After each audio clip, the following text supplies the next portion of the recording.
Hello everyone! Russian is not only the largest country in the world, but it's also home to over 190 ethnic groups and 22 different republics within its borders. Therefore, the land of birch trees has long been famous for its unique and special customs, such as sleep with strangers or worship fierce bears. Russia, with the largest area in the world, stretches from Eastern Europe to Northern Asia, making it a magnificent and complex country. So, what strange and special traditions does Russia have? Let's explore in this video. I'm Honey Badger. Share your thoughts in comment section and don't forget to subscribe the channel. Now, let's go to Russia. Russians rarely smile. There is a fact that Russians rarely smile, especially they will never show warmth to strangers. According to the concept of the people of Birchland, smiles are considered insincere. There is a Russian proverb that says, "Smile without reason is a sign of stupidity." That's why for Russians, smiling a lot doesn't necessarily mean you are friendly. So, why do people here have such a belief? It's because for many centuries, daily existence in Russia was a constant struggle for survival.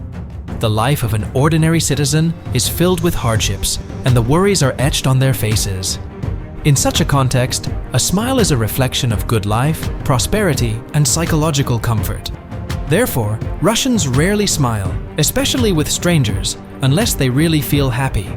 So, if you receive a smile from a Russian, it means they really like you, and it's not just a social gesture. Makeup when take out the trash. When talking about countries with many beautiful women, we can't ignore Russia. Don't have to be famous people. Even ordinary girls in Birchland stand out with their beautiful appearance. They stand out with their blonde hair, attractive faces, and impressive heights.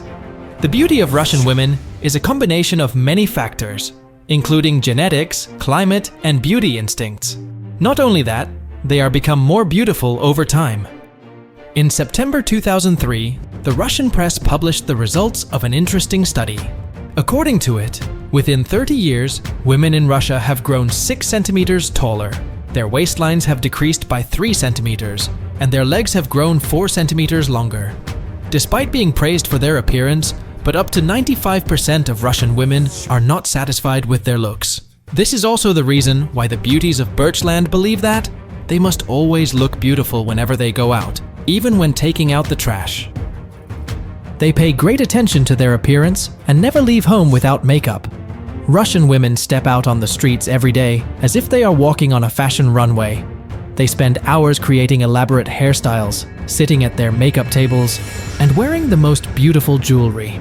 Not only that, whether going to work or just to the nearby supermarket to buy a few items, Russian women still groom themselves as if attending an event. So, why do Russian girls have to wear makeup whenever they go out and have to look attractive to men in every situation? That's because, in the social value system of Slavic people, a girl must become a wife and a mother to earn respect in society.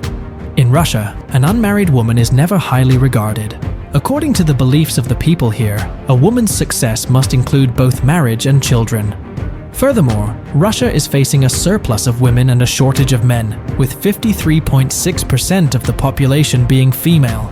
This means millions of women across the country are facing the issue of being unable to get married. That's why Russian girls must present themselves as attractive to catch the attention of men.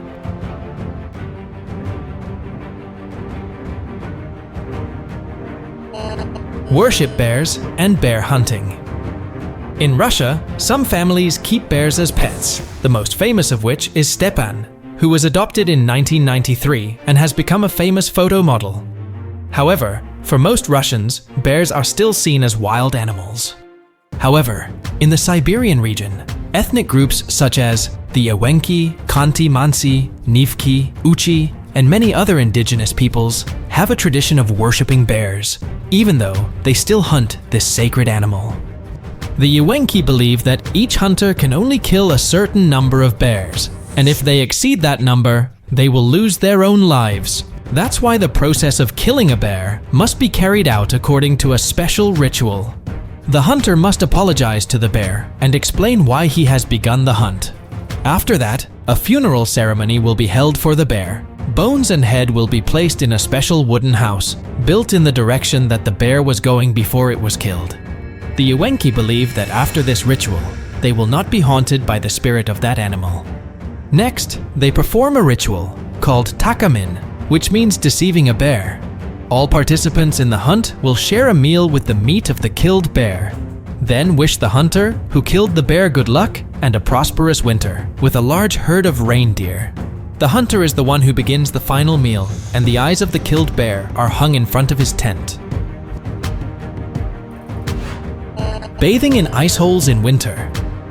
In winter, some regions of Russia experience temperatures dropping to -50 degrees Celsius, but that doesn't mean people will stay indoors and wait for spring. Instead, they continue to engage in activities and have fun as usual, even in the harsh weather conditions. In fact, every January, many Russians take a dip in ice holes, despite the freezing temperatures. On January 19th, Orthodox Christians in Russia celebrate Epiphany, the day Jesus was baptized in the Jordan River. On this day, hundreds of thousands of people across the country gather at ice holes to immerse themselves in the freezing water. In Moscow and the surrounding regions alone, more than 200,000 people participate in plunging in ice holes each year, especially in Siberia, known for its extreme cold with temperatures dropping to -50 degrees Celsius. Many people take part in this traditional activity, and local authorities in Russia organize it meticulously. Since most rivers and lakes are frozen, so they proactively carve out large holes for people to immerse themselves under the strict supervision of rescue teams. Numerous emergency workers, police, and medical personnel are deployed to the ice bathing sites. Mobile changing rooms and hot tea stations are also prepared for the participants, while food stalls with hot dishes contribute to creating a truly meaningful festive day for the people. In recent years, more and more people have been participating in the activity of immersing themselves in ice holes. They believe it's a good way to improve their physical and mental health as well as their character. Not only young people, but also elderly individuals and many children experience this activity to enhance their well-being. Even the President of Russia, Vladimir Putin, has maintained the tradition of plunging into an ice hole for several consecutive years. According to the experience of many Russians, when participating in ice bath, you should gradually remove layers of clothing to avoid sudden drops body temperature and frostbite, allowing the body to adapt to the outdoor temperature. Afterwards, you can apply a layer of moisturizer cream moisturizer all over your body, or use a spoonful of fish oil to retain heat. Additionally, you should warm up your body thoroughly before entering the water, and wear shoes or sandals to avoid slipping on the ice. You shouldn't immerse your body in the ice hole for more than a minute, and shouldn't immerse the head in the water to avoid sudden constriction of the brain's blood vessels. Furthermore, doctors advise individuals with respiratory, cardiovascular, and blood pressure conditions not to participate in this activity.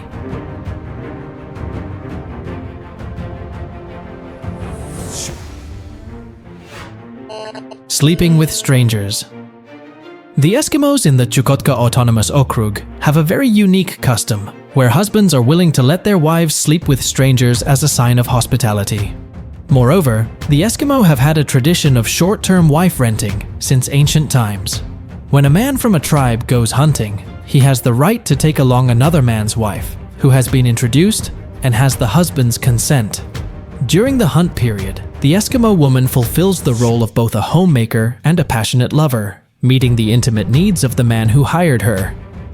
In the autonomous region of Chukotka, share wives is considered an act of respect and brings happiness to others.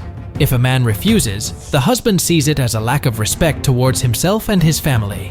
In fact, women who become pregnant after sleeping with a stranger are celebrated by the entire village. This custom has existed since ancient times and continues to this day. It's not driven by misplaced desire, but rather by the harsh conditions of nature. Children born from close blood relationships here are often weak and prone to death. Additionally, due to the harsh weather conditions, it's very difficult to give birth to a child and raise them to adulthood. That's why, the more children a woman gives birth to, that is the greater the joy for everyone. It can be said that the Eskimos don't have strict notions about sexual relationships. Women of all ages, social status, and appearances all receive affection from many men, regardless of their circumstances. Furthermore, the concept of virginity does not exist here. For them, a woman's virginity simply means she has never been with a man.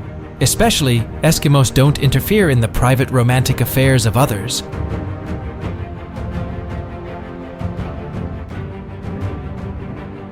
Thank you for your interest in following this story, the story of the strange facts and customs of Russia. I am Honey Badger. If you find it interesting and have more information about country, share it in the comments section. And don't forget to like and subscribe the channel to receive the latest videos. Now, goodbye, and see you in the next videos.